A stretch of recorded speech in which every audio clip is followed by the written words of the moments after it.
ये बात तब की है जब नरेंद्र मोदी देश के पीएम नहीं थे।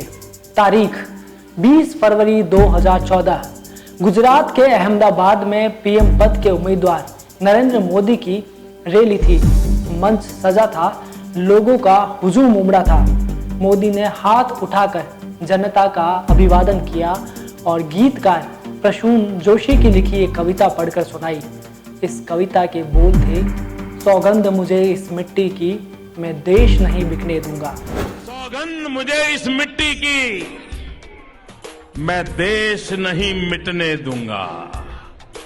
सौगंध मुझे इस मिट्टी की, मैं देश नहीं मिटने दूंगा। मैं देश नहीं मिटने दूंगा, मैं देश नहीं झुकने दूंगा। सौगंध मुझे इस मिट्टी की।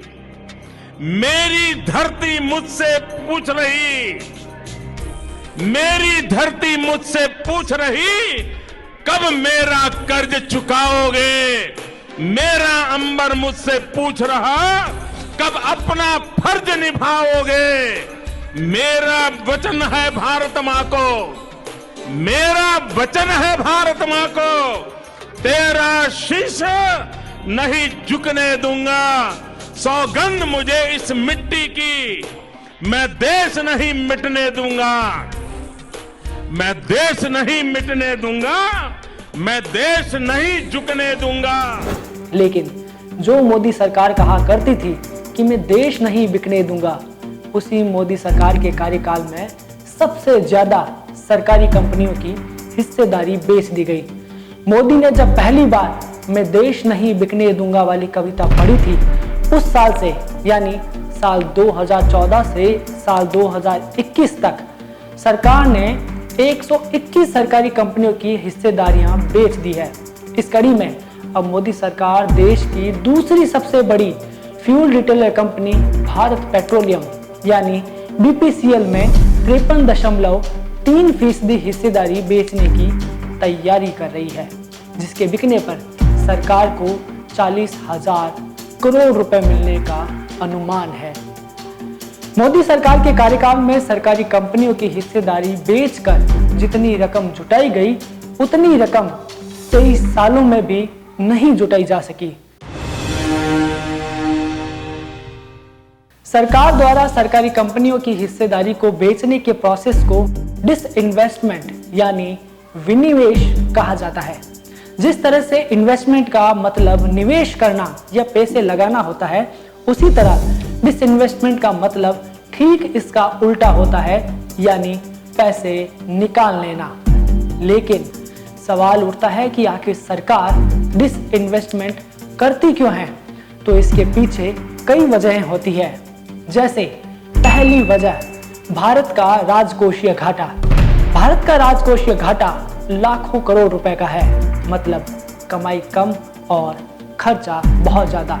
इससे निपटने के लिए सरकार अपनी कंपनियों का डिसइन्वेस्टमेंट करके धन जुटाती है।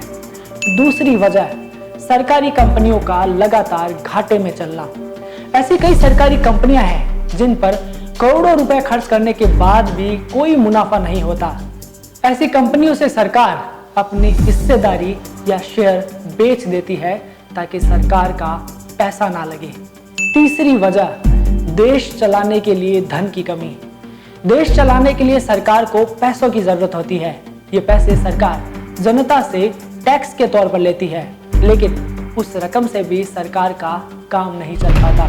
ऐसे में सरकार अपनी ही कंपनियों की हिस्सेदारी बेचकर वो रकम जुटाने में लग जाती है, जिसमें सरकार का मालिकाना हक खत्म हो जाता है, जिसका सीधा नुकसान आपको और हमें यानी जनता को होता है, क्योंकि सरकार का पैसा यानी हमारा पैसा।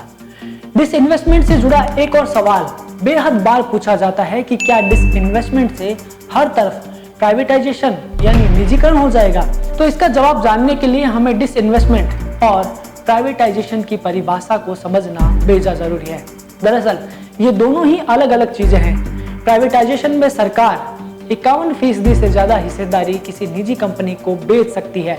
इसमें सरकार का मालिकाना हक खत्म हो जाता है। वहीं डिसइन्वेस्टमेंट में सरकार कुछ ही हिस्सा बेच सकती है।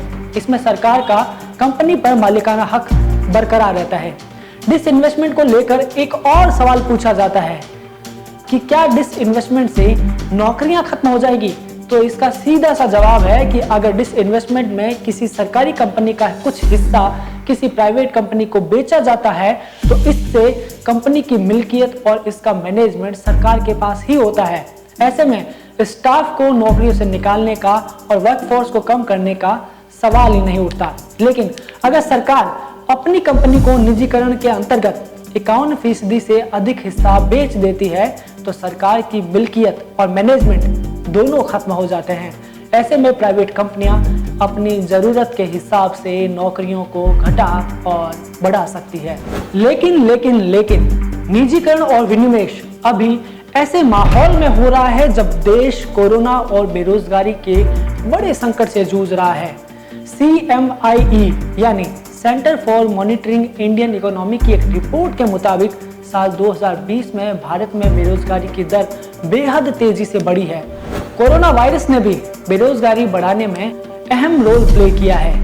ऊपर से डिसइन्वेस्टमेंट का ये कठिन दौर भी, जहां जनता कहती है कि सरकार हमें नौकरियां दो और सरकार टारगेट रखती है कि साल 2020 और 21 के लिए विनिवेश के जरिए 2.10 लाख करोड़ रुपए जुटाने हैं। साल 2014 से 2020 तक सरकार 121 सरकारी कंपनियों की हिस्सेदारी बेच चुकी है। ये फहरिस्त इसी की कहानी बयां करती है। ऐसे में देश के प्रधानमंत्री मोदी मंच से एक मनमोहक कविता पढ़ते हुए कहते हैं, सौगंध मुझे इस मिट्टी की, मैं देश नहीं मिटने दूंगा। सौगंध मुझे इस मिट्टी की, मैं देश नहीं मिटने दूंगा।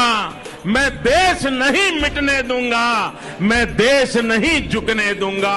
सौगंध मुझे इस मिट्टी की। मेरी धरती मुझसे पूछ रही, मेरी धरती मुझसे पूछ रही, कब मेरा कर्ज चुकाओगे? मेरा अंबर मुझसे पूछ रहा, कब अपना फर्ज निभाओगे? मेरा वचन है भारत मां को, मेरा वचन है भारत मां को, तेरा शीश नहीं झुकने दूंगा। सौगंध मुझे इस मिट्टी की, मैं देश नहीं मिटने दूंगा। मैं देश नहीं मिटने दूंगा, मैं देश नहीं झुकने दूंगा। और जनता उम्मीद भरी निगाहों से अपने प्रधानमंत्री को अपलक निहारती रहती है। आपका इस मसले पर क्या कहना है? अपनी राय हमें कमेंट करके जरूर बताएं। ऐसी और खबरों से अपडेट रहने के लिए देखते रहिए खबर अपडेट।